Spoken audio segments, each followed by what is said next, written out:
Bos-bos, ada bisnis artis yang lagi viral nih. Kali ini datang dari Kalina Oktarani, mantan istri Deddy Corbuzier. Kalina membuka usaha es teler bertajuk Es Teler Sultan Mama Kalina di kawasan Tugu Pamulang, Tangerang Selatan. Dengan lokasi di pinggir jalan yang strategis dan mudah dijangkau, membuat usaha ini cepat dikenal masyarakat sekitar. Jangan ditanya antrian pembelinya, saking ramenya sampai harus pakai nomor antrian loh bos. Nomor berapa nih? Masya Allah 45, nih lihat gini. Ya. Hai, saya Kalina Oktarani. Terima kasih sudah datang nih. Ada di Es Teler Sultan Mama Kalina. Jadi aku buka booth kontainer yang menjual, jual apa sih? Jual es teler. Udah pasti kita lihat yuk ke sana yuk.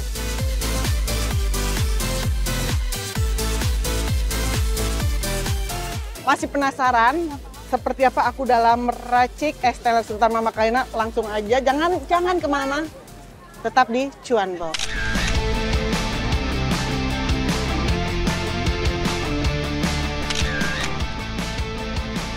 Bisnis kuliner lagi-lagi jadi pilihan artis untuk cari cuan.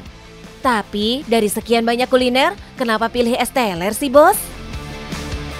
Kalau es teler itu aku bisa tinggal, jadi kasarnya gini, walaupun aku nggak ada di dapur, itu karena udah ada gramasinya dalam penakaran untuk masaknya, jadi lebih mudah.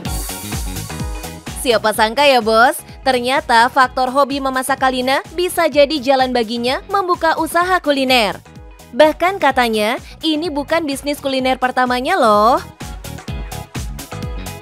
Sebenarnya aku sih udah sempet jualan makanan ya dulu ya, cuma belum yang nama buka di booth kayak gini, kayak gitu. Jualannya masih kayak dari teman ke teman gitu, dari mulut ke mulut, terus itu kadang-kadang dari online. Aku kan seneng masak, kalau misalnya aku lagi masak apa, aku posting di Instagram, terus kayak gitu ada teman, terus tiba-tiba yang lumayan banyak yang pesan kayak gitu, tapi aku bener-bener belum buka di satu tempat gitu. Ya sekarang akhirnya aku memberanikan diri untuk buka booth kontainer. Pembeli yang datang gak hanya berasal dari kawasan sekitar, tapi dari area Jabodetabek. Mereka harus sabar mengantri hingga berjam-jam loh bos, sampai pakai nomor antrian segala biar gak rusuh. Selain penasaran sama rasa es teler Mama Kalina, jelas pembeli bisa dapat bonus foto sama artis deh. Yang menarik dari usaha Kalina ini adalah pemilihan tempat berjualannya. Alih-alih memilih kedai yang luas, Kalina justru berbisnis kuliner dengan skala kecil bermodalkan kontainer. Sempat beredar kabar kalau Kalina menggunakan uang pemberian putranya Aska Corbuzier untuk dijadikan modal usaha loh. Awalnya tuh kan aku ketemu sama anak aku dan dia pengen kasih aku uang untuk kasar uang jajan aku lah gitu, tapi aku bilang sama Aska, Ca, Mama nggak mau menerima uang ini untuk Mama pakai jajan gitu. Awalnya aku tolak, Mama nggak mau, insya Allah Mama masih bisa cari uang gitu kan, dan Mama juga masih ada uang, aku bilang gitu. Tapi dia paksa, kasarnya tuh untuk rasa tanggung jawab dari seorang anak untuk ibu gitu. Ya akhirnya aku dengan dia bilang dia maksa gitu, aku terima dan aku alokasikan ke ini. So, Kalina tak mau menyia-nyiakan uang yang diberikan Aska. Modal uang sendiri yang doi punya, ditambah support sang anak sebesar 50 juta. Jadilah bisnis yang hits dan viral ini. Makin hari, es teler Sultan Mama Kalina makin laris dibeli. Selain faktor sang artis Kalina dan kualitas rasa es teler yang enak dan menyegarkan, ditambah harganya yang terjangkau. Meski punya artis dan diberi label es teler Sultan, soal harga merakyat banget, aman banget di kantong bos. Mulai dari 13.500 untuk rasa original sampai 25.000 untuk es teler spesial. Kalau isiannya sama ya, ada jelly kelapa, ada cincau, terus ada mutiara gitu, terus pakai susu kental manis gitu. Yang bikin bedanya adalah creamernya kita gitu. Kita pakai creamernya tuh yang beda lah dari orang-orang, dan juga di sini aku nggak menggunakan sirup, nggak pakai gula biang, gula apa ya namanya gitu. Kita bener-bener bahan itu dari premium semua gitu. Walaupun orang pada banyak yang bilang ini kemurahan nih. Coba aku tanya ya, bentar. Ibu-ibu dengan harga segini mahal atau murah? Nah, makasih. Walaupun dengan harga murah, tapi aku tetap mengedepankan kualitas dan rasa. Durian, alpukat, mutiara, nangka, keju, dan semua jelly komplit tersedia sebagai bahan pelengkap es teler Mama Kalina. Kalau mau ditambah es krim juga bisa nih bos. Hanya bayar 3.500 bisa dapat 2 scoop es krim. Cuaca lagi panas-panasnya nih bos, pas banget buat menikmati es teler.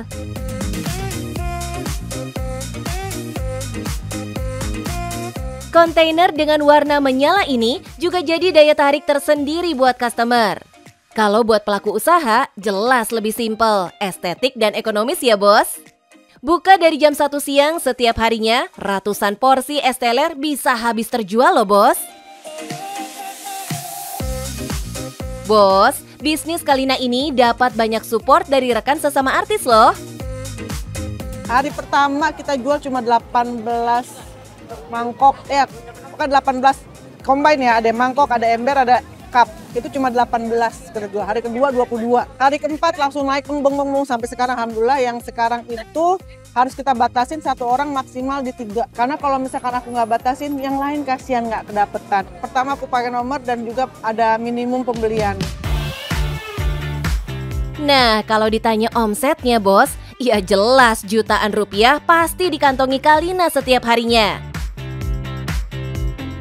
Omsetnya lumayan, buat aku lumayan. Yang penting kuantitinya dan aku harus menjaga kualitas, aku harus menjaga rasa, kualitas rasa, semua segala macamnya itu. Kalina kasih bukti usaha nggak selalu dimulai dengan modal besar. Lewat usaha es teler di kontainer, Kalina pun bisa panen cuan. Nah bos, aku kasih tahu ya rahasianya untuk berbisnis UMKM seperti ini, walaupun di pinggir jalan. Tahu nggak apa rahasianya? Jangan malu, kita lapar, kalau malu nggak akan bisa makan. Kalau kita gengsi, perut kita nggak kenyang. Jadi untuk kalian, selama itu bisnis itu halal, lakuin aja. Ini masukan dari aku. Jadi selama itu menghasilkan, lakuin. Yang penting cuan bos.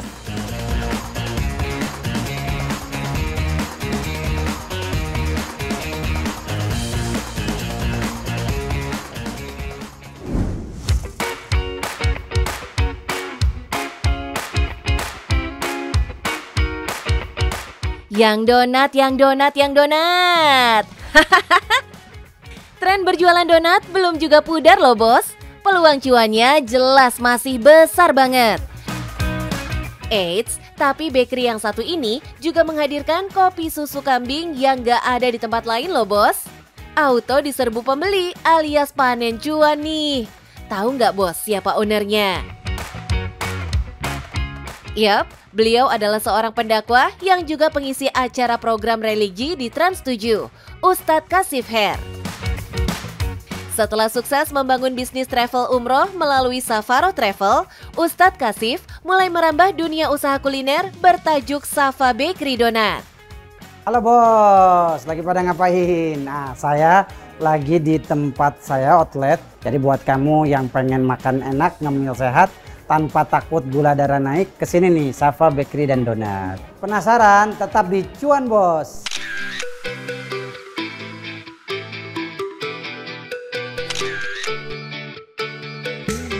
Bos, pasti udah nggak asing dengan wajah Ustadz Kasif Her yang sering hadir di beragam program religi televisi.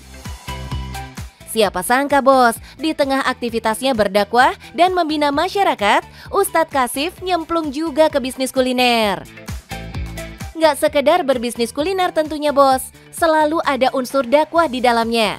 Melalui Safa Bakery Donat, Doi ingin ajak masyarakat buat mencintai produk halal buatan lokal. Dakwah itu dalam bahasa Arab artinya dakwah mengajak. Da'a yad'u da'watan, ya, bahkan Allah berfirman wa man ahsanu qawlan mimman da'a ilallah. Siapa yang perkataannya lebih baik, lebih bagus dari orang yang mengajak kepada Allah. Adapun korelasi bisnis, kita tahu Nabi kita Muhammad SAW dari umur 12 tahun, bayangin. Udah diajarin entrepreneurship oleh pamannya Abu Thalib, diajak dagang ke Syam. Nabi Muhammad bukan praktisi saat itu, belum mempraktekkan, masih melihat, masih belajar. Jadi ini menunjukkan kepada kita kalau kita mau menjadi bangsa hebat, Indonesia harus mencetak entrepreneur yang banyak.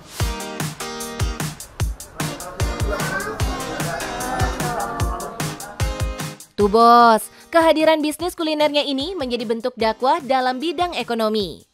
Nama Safa dipilih sebagai doa agar usaha ini senantiasa membawa kejernihan, kesucian, serta keberkahan bagi siapapun yang menikmatinya.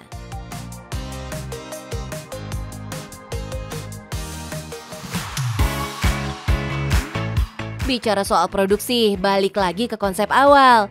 Nggak sekedar FOMO, alias mengikuti tren bisnis yang sedang rame loh bos. Ustadz menawarkan berbagai varian donat dengan bahan baku premium berkualitas. Chef handal yang udah pakem bikin donat pun dihadirkan. Selain bahan baku yang premium, Ustadz Kasif juga memakai stevia untuk produk donatnya loh bos. Sebagai pengganti gula, stevia jelas lebih sehat. Tanpa menghilangkan rasa manis, stevia tidak mengandung kalori dan tidak menambah kadar gula darah. Jadi benar-benar alami, dan jurnal ilmiah mengatakan gula stevia ini aman diminum oleh penderita diabetes. Jadi itu yang awal konsepnya kenapa pakai gula stevia. Bukan hanya menghadirkan donat berbagai topping, Ustadz Kasif juga punya menu pendamping yang unik. Kopi susu yang ini beda bos, bukan menggunakan susu sapi, melainkan susu kambing. Perpaduan susu kambing yang rendah kolesterol dan biji kopi Arabica yang aman dikonsumsi penderita asam lambung, jelas produk ini punya daya tarik tersendiri. Kopi susu kambing saya bisa pastikan satu-satunya cuma ada di Safa Bakery Donat. Dan kita pakai susu murni, bukan susu bubuk. Ingat, susu kambing bubuk itu hampir 40%-nya diisi gula pasir. Kalau gulanya tinggi nanti kecerdasan anak kita berkurang. Makanya kami pakai susu kambing murni, cair. Bos, dalam berbisnis, kemampuan komunikasi dan pelayanan kepada konsumen jelas jadi faktor penting. Skill ini jelas dipunyai seorang Ustadz Kasif. Beliau bahkan gak segan buat mendatangi konsumen. Sekedar berkomunikasi sekaligus mengenalkan produk donatnya. Oh iya bos, khusus di momen peringatan Maulid Nabi, Ustadz menghadirkan event khusus di tokonya ini loh bos. Nah, nanti kami mau bikin dalam rangka Maulid Nabi lomba hadroh, lomba qasidah. Jadi didekatkan, kita harus dekat dengan masyarakat. Jangan sekedar jadikan mereka pembeli, jadikan mereka keluarga kita, saudara kita. Oh iya bos, meski baru seumur jagung, Mincuan denger omset Safa Donat terus mengalami peningkatan nih. Tapi yang harus diingat nih bos, Ustadz Kasif melakukan segala trik dan strategi bisnis sesuai dengan syariat Islam, termasuk dalam hal promosi produk. Islam itu mudah, bukan sesuatu yang sulit dan ribet. Ya, jadi ketika kita mau promosi bebas, jangan sampai promosi kita merugikan orang lain. Promosi yang diharapkan apa? Berbohong. Nah, insya Allah dengan kejujuran, transparan, apa adanya, disitulah letak keberkahan. Kehadiran Safa Donat menjadi bukti bahwa dakwah dapat dilakukan dengan berbagai cara. Tidak hanya melalui mimbar dan kajian, tetapi juga lewat karya nyata yang memberikan manfaat luas, termasuk di dunia bisnis. Usaha itu nggak ada yang instan suksesnya. Semuanya butuh proses ya. Kita harus berusaha, bangun tim yang solid, dan jangan lupa selalu minta kritik, saran dari customer kita, itu yang paling penting. Dan selalu memperbaiki kualitas. Safa Bakery Donat, lembut, sehat, higienis. Yang penting, cuan bos. Ya Bayan, kemarin cari ada parfum Rose Noir sudah tiba. Insya Allah harganya murah.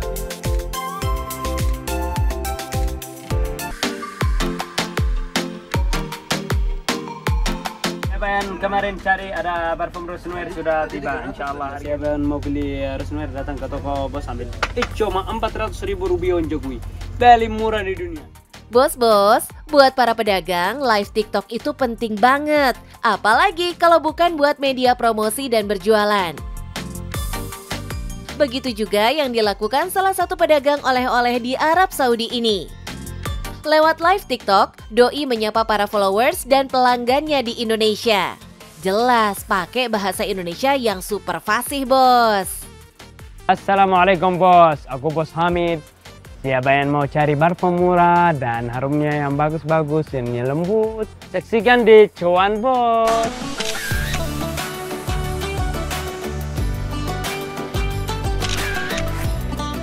Buat yang pernah berkunjung di kawasan pintu 341 Masjid Nabawi Madinah, mungkin gak asing lagi dengan sosok bos yang satu ini.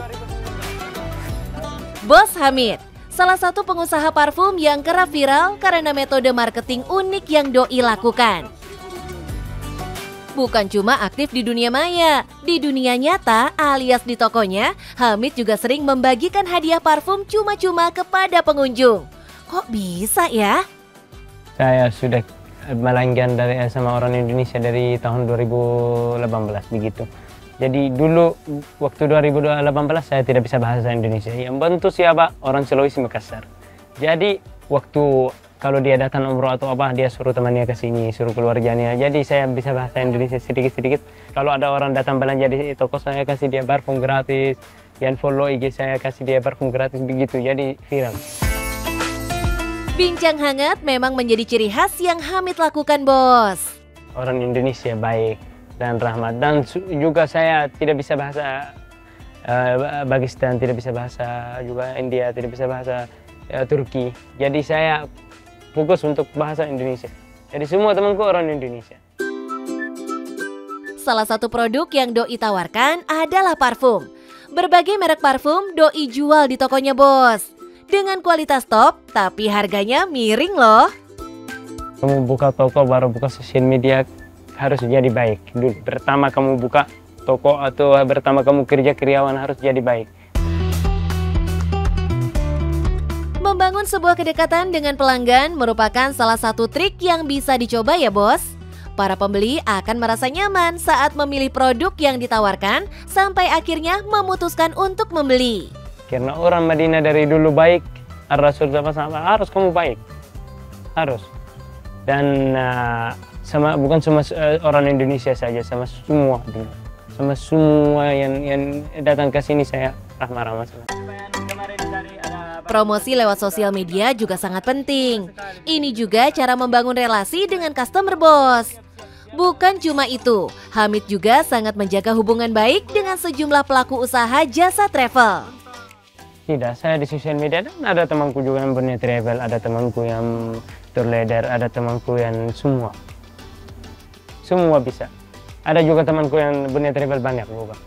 Dan dia antar jemaahnya ke toko saya. Karena apa? Karena aku jujur sama jemaahnya, kasih harga murah. Walau punya sejumlah karyawan, keterlibatan Hamid saat menjajakan produk juga berperan bikin tokonya laris manis di serbu jamaah. Jadi kepo kan, ada berapa botol parfum yang laku terjual setiap harinya sih, bos? Wallahi, yang kecil-kecil itu saya jual 50 lusin bisa. Dari 20.000 Indonesia sampai 150 rial, 160 rial, ada juga 225. Mantap, bosku. Untuk parfum seharga 5 real saja, Bos Hamid bisa menjual 50 lusin atau sekitar 600 buah dalam sehari. Berarti omsetnya bisa tembus 13 juta rupiah per hari, bos. Selain menawarkan parfum, di toko Bos Hamid juga terdapat bundling produk lain yang bisa dijadikan sebagai oleh-oleh, bos. Jualan tasbih, jualan sejadah, ini sejadah banyak sekali. Ada juga tasbih koka, ada juga zikiring yang elektronik, ada juga duba, parfum, keli, semua tas-tas ini. Ada hiasan, miniatur Ka'bah, semua banyak-banyak. Sukses berjualan di Madinah, ternyata bikin Bos Hamid tertarik buka toko di Indonesia loh. Kalau ada rezeki buku banyak, jadi saya masih mau kumpuluan. Kalau sudah ada banyak uangku nanti saya rencana mau buka di mana saja ke Indonesia, insya Allah. Wih, ya. Rencana ke Indonesia? Insya Allah, siapa tahu. Saya jalan-jalan ke sana. Kenapa? Karena orang Indonesia cuannya banyak kan? Banyak wanita dan orangnya baik, lucu. Dalam dunia bisnis, apa yang dilakukan Bos Hamid jadi langkah dalam membangun personal branding. Aktivitas ini cukup penting untuk membuat usaha yang dijalankan banyak dilirik dan jelas membangun sebuah kepercayaan. Percayaan ada, cuan pun datang, bos. Jadi sultan di tanah Arab. Oke, bos. dalam dunia usaha itu harus kreatif. Kalau sudah kreatif, jadi cuan bos.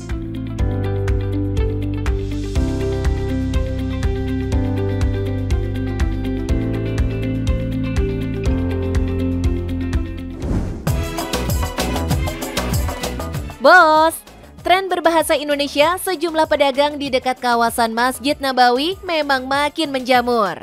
Para pedagang sengaja menyapa dan melontarkan kalimat-kalimat menarik khas Indonesia. Hal ini pula yang dilakukan Maher Zain. Lewat toko oleh-olehnya, Doi memulai peruntungan dengan menyajikan berbagai produk, mulai dari kurma, coklat, dan camilan lainnya. Bab ini kan yang Assalamualaikum, silakan kasih murah ibu. Halo, apa kabar? Sehat, kasih diskon. Apa kabar bos? Ini Maher Zain, jualan kurma di Madinah. Lebih murah pada tempat lain, kasih diskon dan cari toko kita dong. Ayo masuk dalam.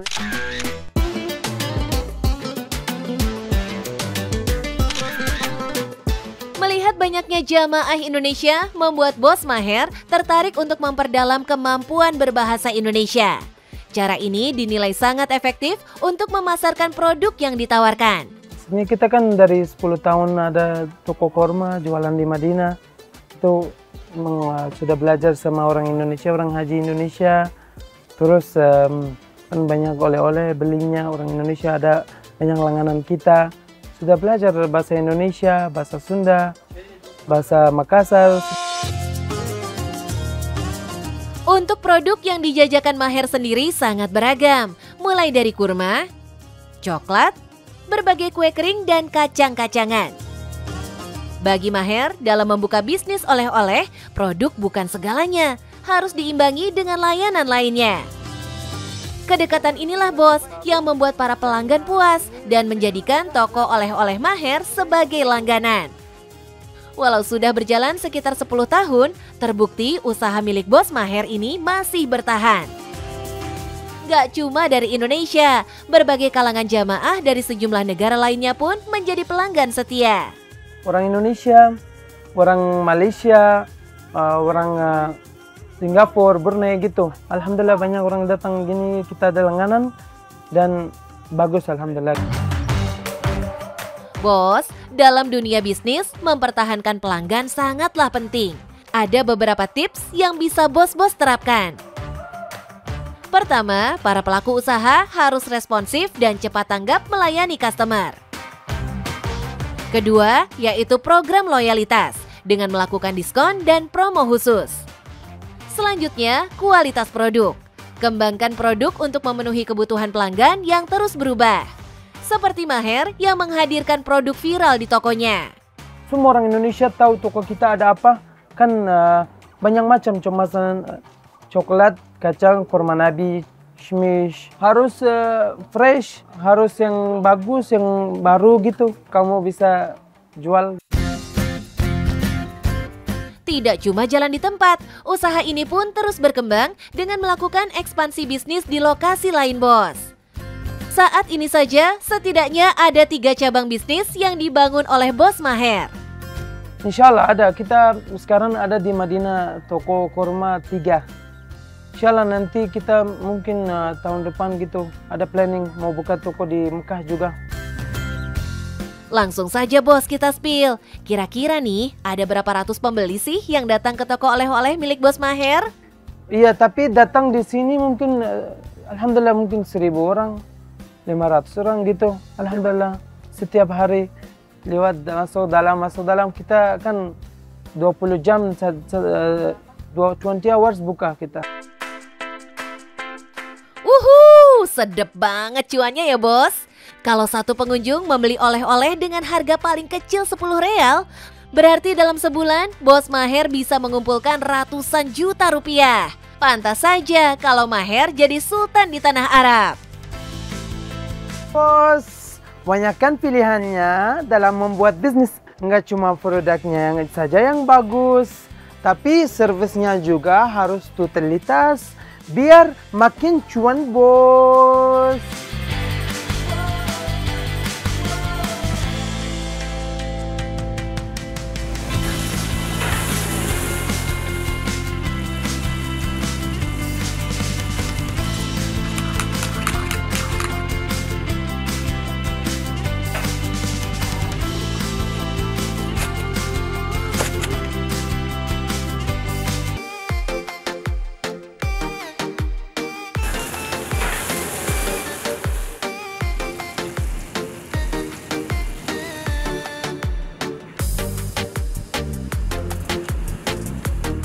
Bos, kalau martabak dan tahu bunting dijual di Indonesia mah biasa. Tapi kalau dijual di Mekah, Arab Saudi, ya jelas jadi ladang cuan dong, Bos. Terbukti nih, resto milik mantan tenaga kerja Indonesia ini ramai dibeli jamaah yang rindu jajanan Indonesia. Ayo, yang kangen martabak, yang kangen tahu bunting, semuanya ada di sini. Ada di dapur Umi Mekah. Pantangin terus, dicuan bos.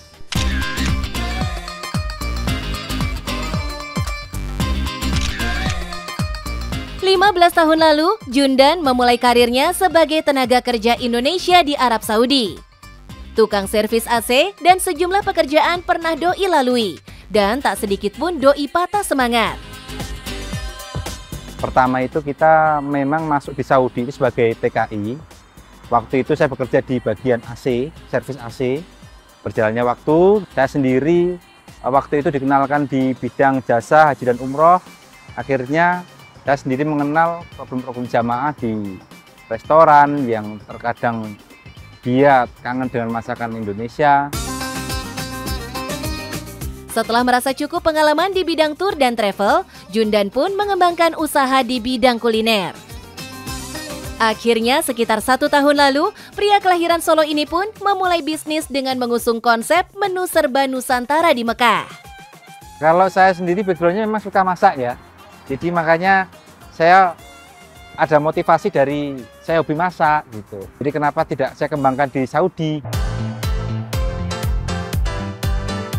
Pemilihan menu Indonesia sebagai produk yang ditawarkan tak terlepas dari lokasi yang dipilih.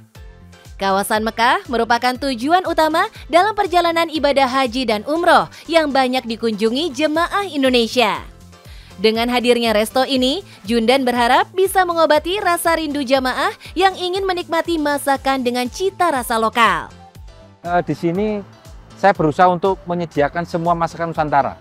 Dari martabak, dari goreng-gorengan, jajanan pasar, maupun makanan sate.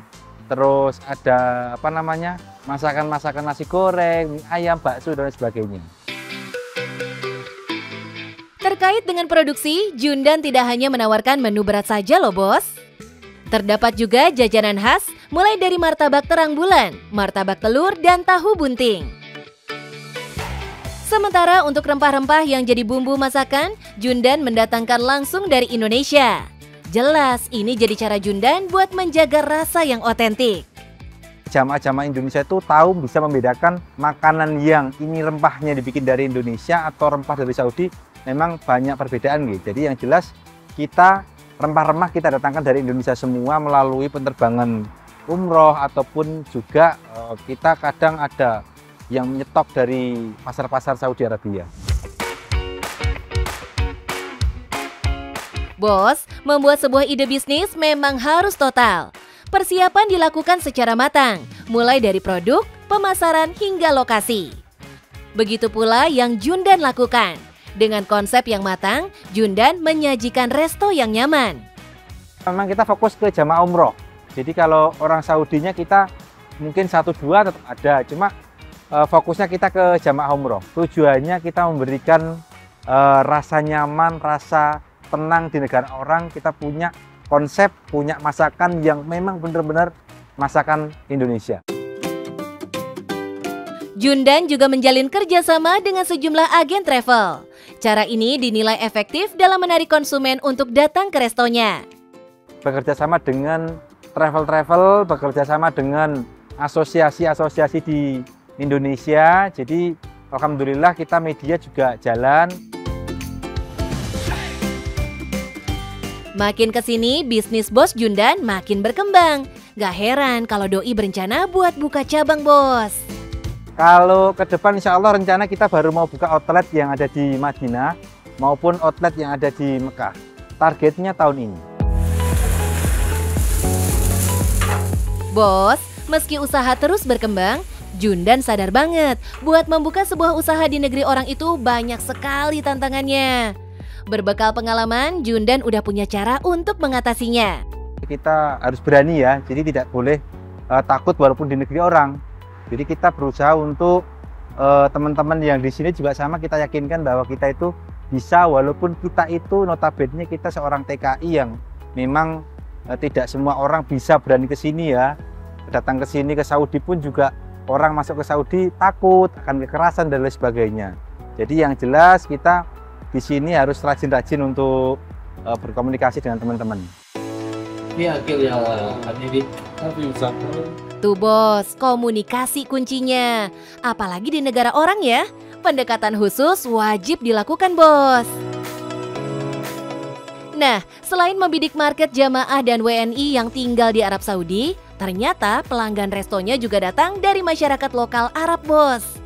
Kalau begini sih jelas cuannya ngucur makin deres. Kalau saya sendiri per bulannya alhamdulillah bisa sampai 150.000 sampai 170.000. Jadi insya Allah cuan ada di Saudi. Pecah bosku. Minimal 150.000 real per bulan. Kalau dirupiahkan setara 650 juta bos. Gimana bos?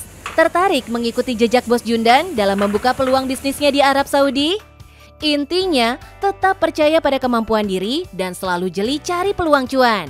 Biar kayak Bos Jundan, jadi sultan di tanah Arab, bos. Nah, bos, dalam berbisnis, jangan takut jatuh, terus berproses, ikhtiar, insya Allah pasti cuan, bos.